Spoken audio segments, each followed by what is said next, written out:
Hey there, folks. Welcome to Spectrum Pulse. We talk about music, movies, art, and culture, and this is Billboard Breakdown.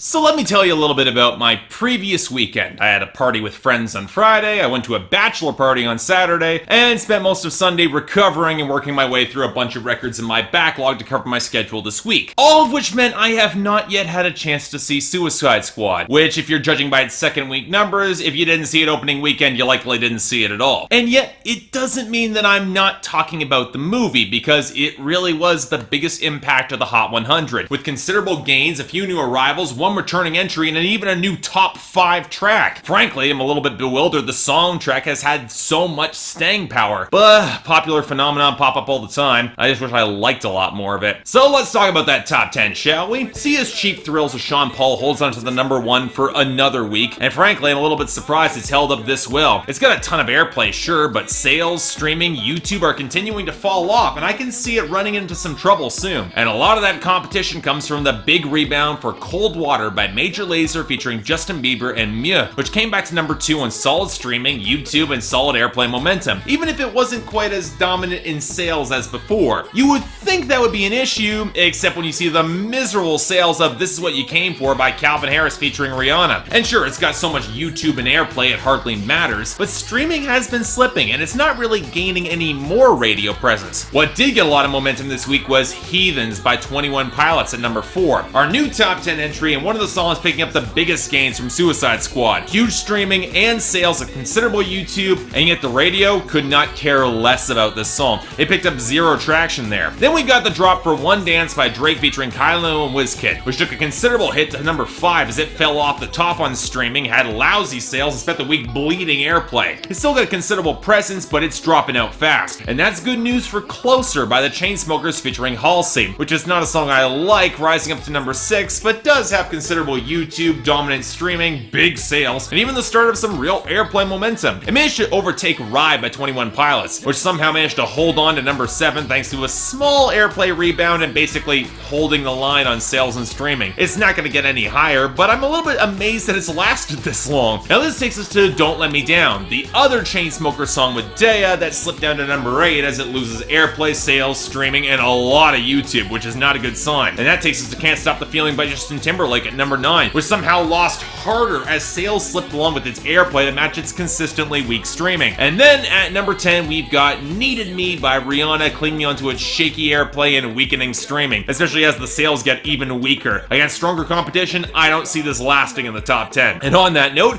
our losers and dropouts. Not that many big ones in the latter category this week. Dangerous Woman by Ariana Grande and My House by Flo Rida both finished some respectable runs, and Famous by Kanye West featuring Rihanna and Swiss Beats and Wherever I Go by One Republic finished theirs without much of anything beyond cheap controversy and mediocrity. And on that note, we can rejoice a little bit because No Shopping by French Montana featuring Drake crashed hard off of 61. Not a good sign going into that album. And hell, it took Wake Up by Fetty Wap with it down to 92. I'm not really complaining here. Outside of that, it was a really bad week for country music, with Only Lights Coming On by Jason Aldean falling to 87 and Huntin', Fishin', Lovin' Every Day by Luke Bryan sliding down to 95, having the excuse of longevity. Kenny Chesney's big debut with Pink Set the World on Fire from last week collapsed down to 69, mostly because it's barely a country sound and pretty mediocre at that, but American Country Love Song by Jake Owen lost a little bit of steam to 67. Finally, we've got Sorry by Beyonce slipping down to 55. Look, it's a damn good song. It's a crime that it was really the only song from Lemonade that really stuck around, but it should have enough points to land on the year-end list for 2016, and you know what?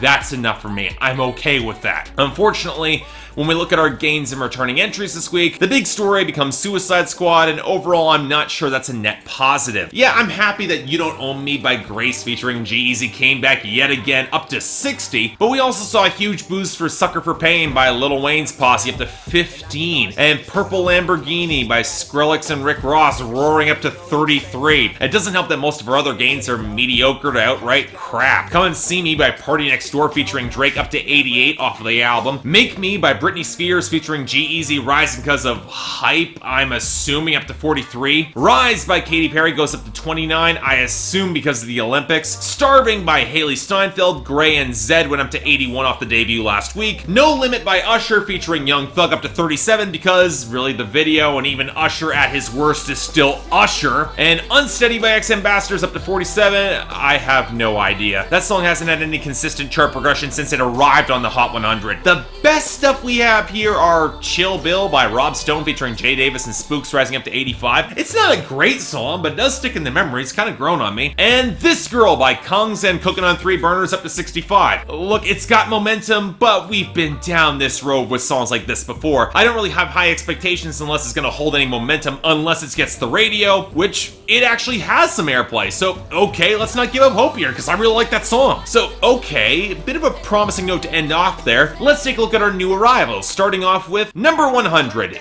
You Look Like I Need a Drink by Justin Moore. You look like you're gonna try to let me down, nice and easy. Think I know why you won't sit down. You're just dancing around what you came here to do, but you're scared to. And all I can think, the way you're looking at me, you look like I need a drink. You know, for as much as hate as he used to inspire from me for his god-awful writing and his obvious southern pandering, Justin Moore doesn't really get under my skin like he did back in 2013 when I reviewed him. He kind of got elbowed off the stage by the tide of bro country. And while he definitely has his fair share of turds coming out of that, I don't think anybody could ever forgive Small Town Throwdown with Brantley Gilbert and Thomas Rhett. But I haven't really heard a lot from Justin Moore in recent memory. And yet, he's got a new album out called Kinda Don't Care that I've got some requests to review.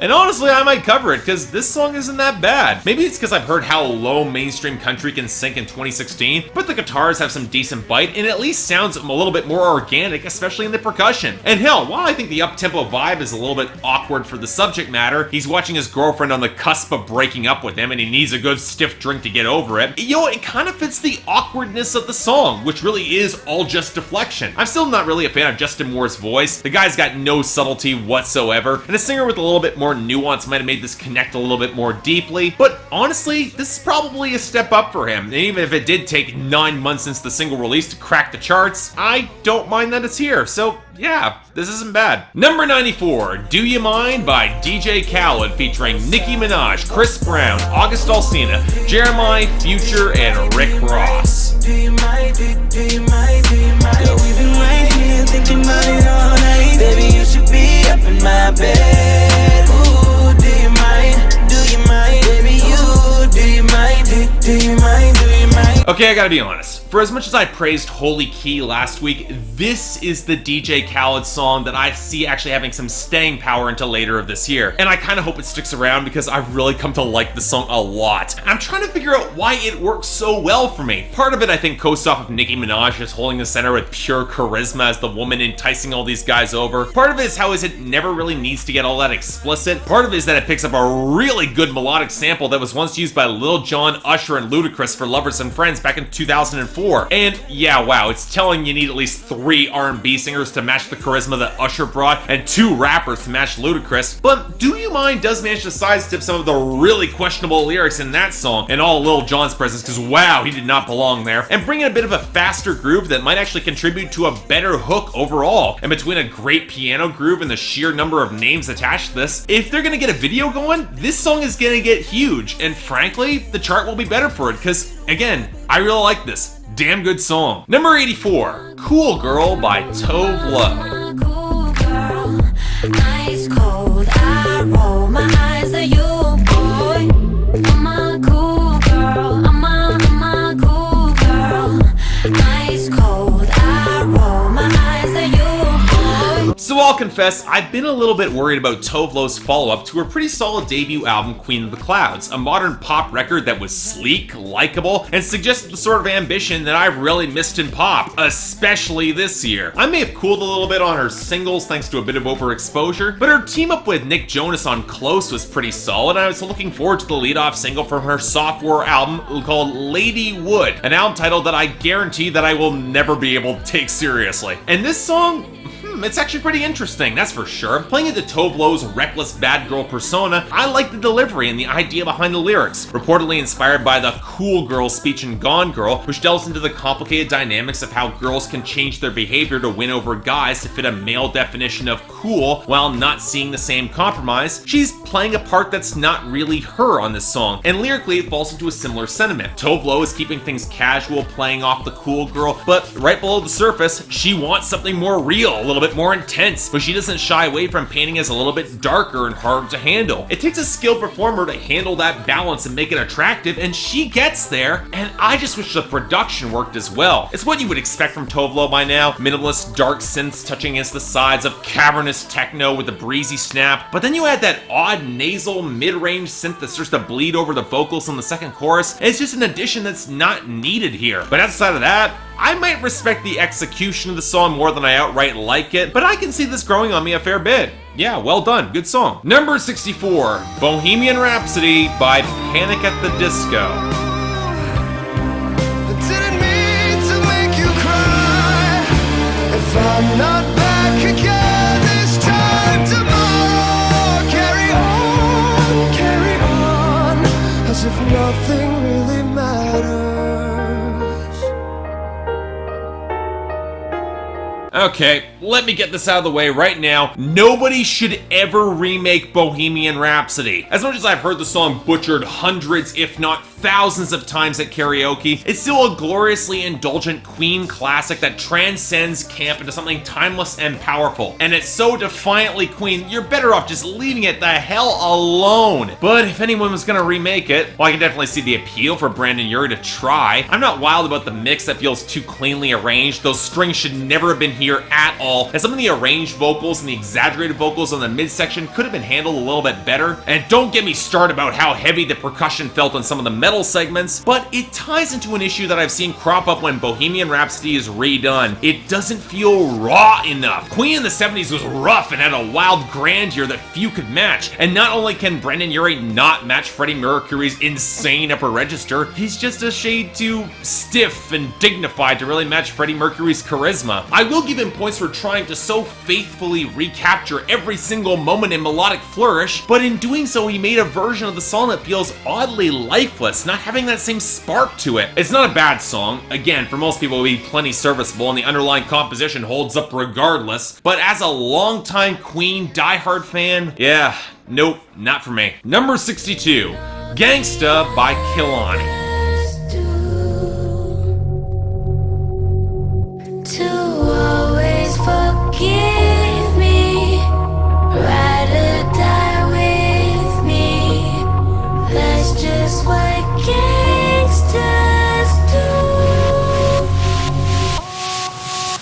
You know, this is the first time that a Kehlani song has blown up in the Hot 100, and that kind of blows my mind, because she's had hype for a couple of years now, releasing some critically adored mixtapes with some great guest appearances opposite Zayn and Pusha T. So I guess if I were to give Suicide Squad any credit at all, I'd be giving Kehlani a chance to push a solo song for a strong chart debut, and man, I wish the song was anywhere close to good. Look, I get that it's supposed to be unsettling, a love song between Harley Quinn and the new god-awful incarnation of the Joker. It allows me to excuse some of the more uncomfortable lyrics. But that whining synth running through too much of the song just does not sound dangerous so much as it is just obnoxious, especially on the first verse with the flattened bass and sparse trap beat. Of course, the larger issue is that it's written by Skylar Grey, who's got a bad reputation for writing some of the most colorless and flat ballads over the past couple of years in modern hip-hop, and this, yet another example. None of which really flatters Kehlani's vocal tone either. I've heard her sound a lot better against brighter and more liquid production,